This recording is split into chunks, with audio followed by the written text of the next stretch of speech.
கிறிஸ்துவுக்குள் அன்பான சகோதர சகோதரிகள் யாவருக்கும் ஆண்டவராகிய இயேசு கிறிஸ்து நாமத்தினாலே அன்பின் வாழ்த்துக்களை தெரிவித்துக் கொள்கிறேன். இந்த நாளிலே ஒரு விசேஷித்த ஒரு தலைப்பாக உங்களோடு கூட ஒரு காரியத்தை பகிர்ந்து கொள்ள வேண்டும் என்ற சிந்தனை எனக்கு வந்ததனாலே உங்களோடு கூட நான் பகிர்ந்து கொள்கிறேன்.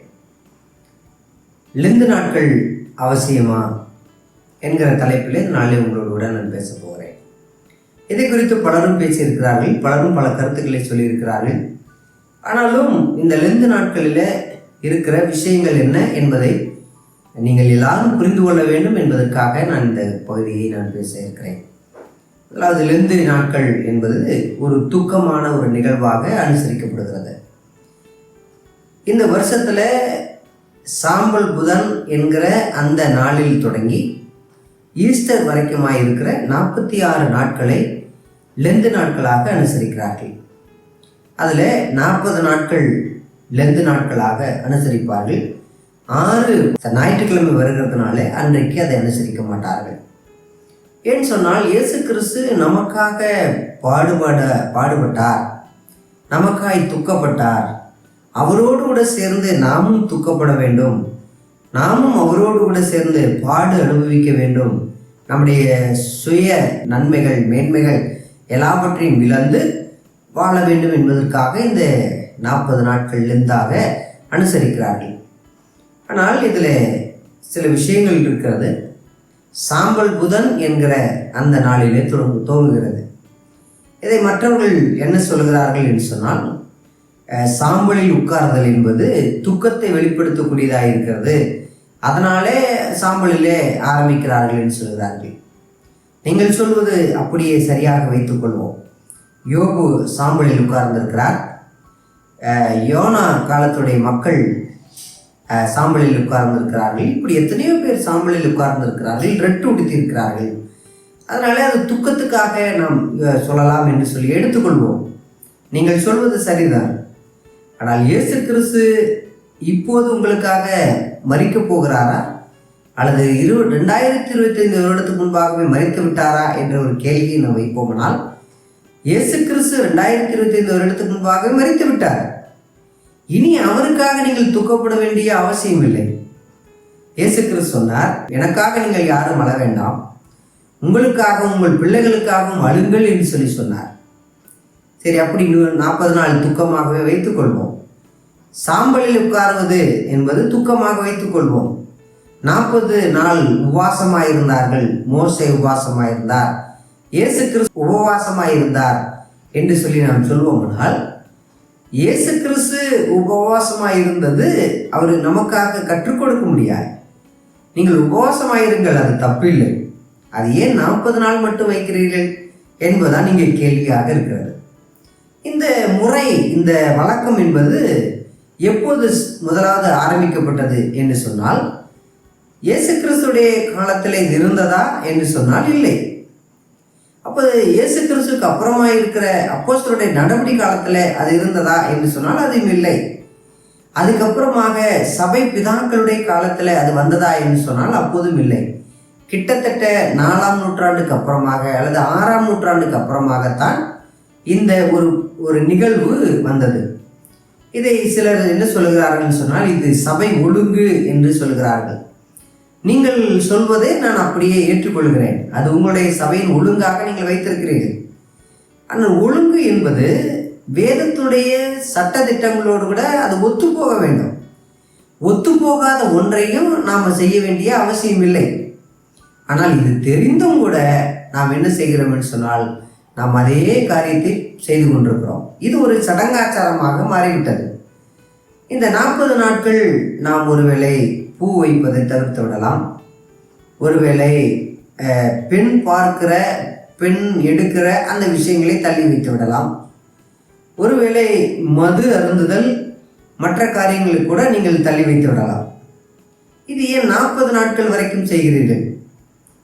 நீங்கள் எல்லா நாட்களுமே ஒருவேளை மது அருந்துதலை தள்ளி வைத்து விடலாமே. 40 நாள் வரைக்கும் அமைதியாக இருந்து சாம்பல் புதனில் ஆரம்பித்து ஈஸ்டர் தான் உங்களுடைய குறிக்கோளாக இருக்கிறது. ஈஸ்டர் என்பது ஒரு பெரிய பண்டிகை. அந்த பண்டிகையில செய்தித்தாளிலே பார்த்தால் மது எவ்வளவு அதிகமாக விற்றது என்பதை நீங்களே தெரிந்து கொள்ளலாம். அதனால நம்முடைய வாழ்க்கையில் இயேசு கிறிஸ்து விரும்பாத இப்படி நிறைய காரியங்களை நாம் செய்து கொண்டிருக்கிறோமே, அதையே 40 நாள் வரைக்கும், இது மற்ற சமூகத்தை சேர்ந்தவர்கள் அப்படி ஒரு 40 நாட்கள் அவர்கள் உபவாசமாக இருக்கிறார்கள், கடவுளுக்காக இருக்கிறார்கள் சொன்னால் அவர்கள் அறியாமல் செய்கிறார்கள். ஆனால் அறிந்தும் கூட நீங்கள் ஏன் அப்படி செய்ய வேண்டும் என்கிற ஒரு கருத்தை நான் உங்களிடத்துல நான் வைக்கிறேன். அடுத்ததாக இல்லை இது நாங்கள் வைத்து கொண்டோம் என்று சொன்னால் அது நீங்கள் வைத்துக் கொள்ளலாம். நாட்களை விசைத்துக் கொள்கிறவன் கர்த்தர்க்கென்று விசைத்துக் கொள்கிறான், நாட்களை விசேஷித்துக் கொள்ளாதவன் கர்த்தர்க்கென்று விசைத்துக் கொள்ளாமல் இருக்கிறான் என்கிற வசனத்தை மேற்கொள் காண்பிக்கிறார்கள். ஆனால் நீங்கள் நன்றாய் புரிந்து கொள்ள வேண்டும், நீங்கள் கர்த்தருக்காக நாட்களை விசேஷித்துக் கொள்கிறீர்கள், நல்லது, உங்களை நான் வேண்டாம் என்று சொல்லவில்லை. ஆனால் வேதம் சொல்லுகிற அந்த முறைமையின் அடிப்படையிலே செய்ய வேண்டும் அல்லவா? இயேசு கிறிஸ்துவுக்காக நீங்கள் துக்கப்பட்டு கொண்டிருக்கிறீர்கள். இயேசு கிறிஸ்து உயிரோடு கூட எழுந்து 2025 வருடம் ஆகிவிட்டதே, அதை உங்களுடைய மனதிலே வரவில்லையா என்கிற ஒரு ஏக்கம் என்னிடத்தில் இருக்கிறது. இது ஒரு தேவ மனுஷன் சொன்ன ஒரு சர்வே. என்ன சொல்கிறார்கள் சொன்னால், மற்ற சமூகத்திலிருந்து மற்ற பின்னணியிலிருந்து வருகிற ஒருவேளை என்னை போன்ற ஒரு இந்து குடும்பத்திலிருந்து வந்தவர்கள் இதை அனுசரிப்பதில்லை. மாறாக இந்த பெயர் கிறிஸ்தவ குடும்பத்தில் அல்லது மெயின்லைன் சர்ச் என்று சொல்லக்கூடிய அந்த சபையிலிருந்து ரட்சிக்கப்பட்டவர்களும் கூட அதே காரியத்தை தான் இன்னைக்கு செய்கிறார்கள் சொன்னால், நீங்களுடைய ரட்சிப்பு என்னானது? உங்களுடைய கர்த்தருக்கான பக்தி வரைக்கும் என்னானது? வெறும் ஞானஸ்தானம் மாத்திரம் பரலோகத்துக்கு உங்களை கொண்டு போகுமா? கர்த்தருக்காக வாழ வேண்டாமா என்கிற ஒரு சிந்தனை அங்கே இருக்கிறது. இயேசு கிறிஸ்து உங்களுக்காக சிலுவையில் மரித்தது உண்மை என்று சொன்னால், நீங்கள் இயேசு கிறிஸ்துவை அல்லவா உள்ளத்தில் ஏற்றுக்கொள்ள வேண்டும். அவருக்காக நீங்கள் துக்கம் கொண்டாடுகிறீர்கள். ஆனால் 40 நாள் மட்டுமே துக்கம் கொண்டாடுவது எவ்வளவு விஷயங்கள் அதை நாங்கள் யோசிக்க வேண்டியிருக்குது அல்லவா? ஆனால் பிரியமான சகோதரனே சகோதரியே, இந்த 40 நாட்கள் நீங்கள் செய்கிறது நல்லது. நீங்கள் உபவாசமாக இருக்கிறீர்கள். அது மாத்திரமல்ல, நீங்கள் மனம் திரும்புவதற்காக உபவாசமாக இருக்கிறீர்கள். அது மாத்திரமல்ல, உங்களுடைய சுய கட்டுப்பாடு அங்கே இருக்கிறது. அதெல்லாம் சரிதான், அதெல்லாம் நல்லது தான். ஆனால் ரட்சிப்பை நீங்கள் பெற்றுக்கொண்ட பிறகு இப்படியல்லவா நீங்கள் வாழ வேண்டும்? ஆனால் ரட்சிக்கப்படாமல் பெயரளவிலே வாழ்ந்து கொண்டு இதெல்லாம் நீங்கள் 40 நாள் செஞ்சோம், அது வீண் பக்தி அல்லவா என்கிற ஒரு ஆதங்கத்தை தான் உங்களிடத்தில் என்ன பகிர்ந்து கொள்ள விரும்புகிறேன். அதில் லெந்து நாட்கள் நீங்கள் அனுசரிப்பீர்களானால் இந்த நாளிலேயே, இந்த லெந்து நாட்களிலேயே ஆண்டவராக இயேசு கிறிஸ்துவினுடைய சொந்த தெய்வமாக நீங்கள் ஏற்றுக்கொள்ளுங்கள்.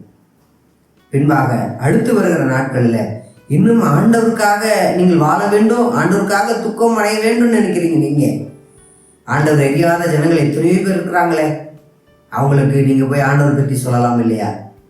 அதனால் பிரியமானவர்களே, சாம்பலில் உட்காருவது நல்லது தான். ஆனால் போன வருஷத்துடைய குருத்தொலையை கொண்டு போய் எரித்து அதை பூசிட்டு வர்றது தான் சாம்பலில் உட்காருவதுன்னு சொன்னால் அது எவ்வளவு நியாயமா அப்படின்னு சொல்லி நான் யோசித்து பார்க்கிறேன். அடுத்தது 40 நாட்கள் நீங்கள் லென்த்தாக இருக்கிறீங்க, உபவாசமாக இருக்கிறீங்க. 6 நாட்கள் மட்டும் அதில் 40 நாள் மட்டுமே நீங்கள் லென்த்து அனுசரிக்கிறீர்கள். 6 நாட்கள் இயேசு கிறிஸ்து உயிர்த்தெழுந்த நாள் அப்படின்னு சொல்லி நீங்கள் அதை அனுசரிக்கிறது இல்லை.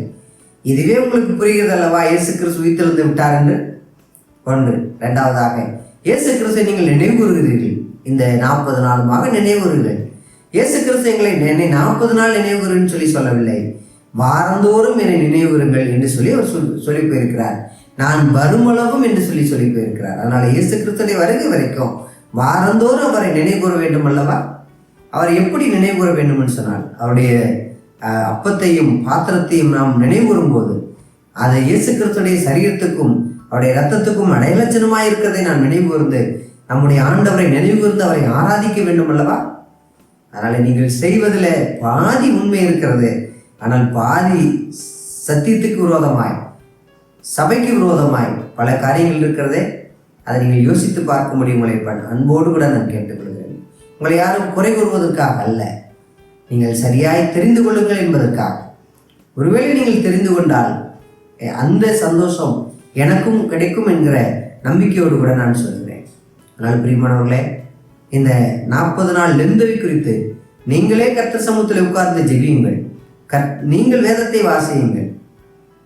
ஆனால் உங்களுடைய மனம் திரும்புதல் இந்த 40 நாள் மாத்திரமல்ல, வாழ்நாள் முழுக்க இருக்கட்டும் என்கிற அந்த எதிர்பார்ப்போடு கூட இந்த வார்த்தைக்கு நான் முற்றுப்புள்ளி வைக்கிறேன். கர்த்தர் உங்களை ஆசீர்வதிப்பாராக. நன்றி.